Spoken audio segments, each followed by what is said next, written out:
आज की कहानी। वरना क्या कर लेंगी आप। वरना वरना क्या कर लेंगी आप। नीलम एक मध्यम वर्गीय परिवार की पढ़ी लिखी सर्वगुण संपन्न लड़की थी।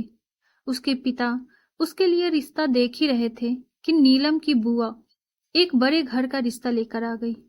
देखने सुनने में सब अच्छा लगा तो नीलम के पापा ने नीलम की रजामंदी से उसका रिश्ता वहीं तय कर दिया। नीलम भी आंखों में नए संसार, प्यार और अपनेपन के सपने लेकर बहू बन के अपने ससुराल आ गई। शुरुआत में तो सब अच्छा ही लग रहा था, लेकिन धीरे धीरे नीलम की सास के व्यवहार में अंतर आने लगा था। हर रोज कांता जी हर बात पर टोकना और छोटे घर की होने का ताना देने लगी थी। शादी के 4-5 दिन बाद ही घर के सारे काम काज का भार कांता जी ने नीलम के सर मंड दिया और खुद सिर्फ हर काम पर नजर रखने और कमी निकालने में लगी रहती। एक दिन सब्जी में नमक थोड़ा ज्यादा हो गया तो कांता जी चिल्लाते हुए बोली, कुछ सिखाया नहीं तेरी माँ ने, ढंग से काम कर वरना। नीलम धोने के कपड़े लेकर वॉशिंग मशीन की तरफ बढ़ी तो कांता जी चिल्लाते हुए बोली, तुझे पता भी है मशीन चलाने से बिजली का बिल कितना आता है? बिजली का बिल क्या तेरा बाप भरेगा? चुपचाप बैठकर हाथ से कपड़े धो ले वरना। जब नीलम पग फेरे के लिए मायके जा रही थी तो कांता जी बोली, शादी में तो तेरे बाप ने कुछ दिया नहीं, इस बार वापस आए अपने बाप से कह देना तो मेरे बेटे के लिए एक सोने की चैन और घड़ी देकर भेजे वरना। नीलम मायके जरूर गई, लेकिन वहां इस बात का जिक्र भी नहीं किया।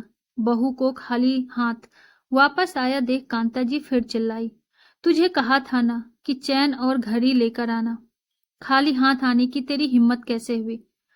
अभी फोन लगा तेरे बाप को वरना। इस बार बाप का नाम आते ही नीलम के सब्र का बांध टूट गया और वो भी ऊंची आवाज में बोल पड़ी, वरना। वरना क्या माँ जी? क्या कर लेंगी आप? मुझे वापस मायके भेजेंगी तो सुन लीजिए, ये घर जितना आपका है अब मेरा भी है, और अगर अपने बेटी की दूसरी शादी कराने का इरादा है तो मैं आपके बेटे को तलाक कभी नहीं देने वाली। और क्या करेंगी? मुझ पर हाथ उठाएंगी तो सोचना भी मत, क्योंकि मैं स्कूल में कराटे चैंपियन रह चुकी हूँ। आप बड़ी हैं इसीलिए हाथ नहीं उठाऊंगी, लेकिन उठे हुए हाथ को ऐसा मरोड़ूंगी कि दोबारा उठाने लायक भी नहीं रहेगा। और क्या करेंगी? रो धोकर अपने बेटे और ससुर जी को दिखाएंगी, मेरी शिकायत करेंगी, त्रिया चरित्र दिखाकर बेटे और परिवार वालों को मेरे खिलाफ करेंगी। तो सुन लीजिए, मैं भी एक स्त्री ही हूं। ये रोना धोना और नौटंकी दिखाना मुझे भी आता है, और हाँ, ज्यादा परेशान करने की कोशिश की तो पुलिस में रिपोर्ट दर्ज करवा दूंगी। इसीलिए भलाई इसी में है कि आराम से जिएं और मुझे भी जीने दी वरना। बहू की चेतावनी सुनकर कांता जी का हलक सूख गया। उन्होंने सोचा भी नहीं था कि सीधी सादी दिखने वाली बहू इतना कुछ बोल भी सकती है। पसीने से तर कांता जी की सांस फूलने लगी तो नीलम ने पानी का गिलास पकड़ाते हुए कहा, माँ जी, यदि आप चाहती हैं कि मैं इस बात का जिक्र किसी से ना करूं तो विश्वास रखिए नहीं करूंगी, लेकिन यदि आप चाहती हैं कि मैं आपकी इज्जत करूं तो खुद को सुधारने में ही भलाई है। कांता जी ने एक सांस में ही पानी का पूरा गिलास गटक लिया।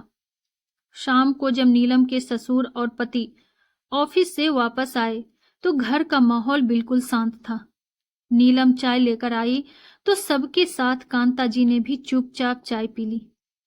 आज कोई नुक्स, कोई कमी कांता जी को नजर नहीं आ रही थी। आपको हमारी ये कहानी कैसी लगी कमेंट बॉक्स में जरूर बताइए, और ऐसी ही ढेरों सारी कहानियों के लिए वीडियो को लाइक, शेयर और चैनल पे नए हैं तो सब्सक्राइब करना ना भूलें। Thank you.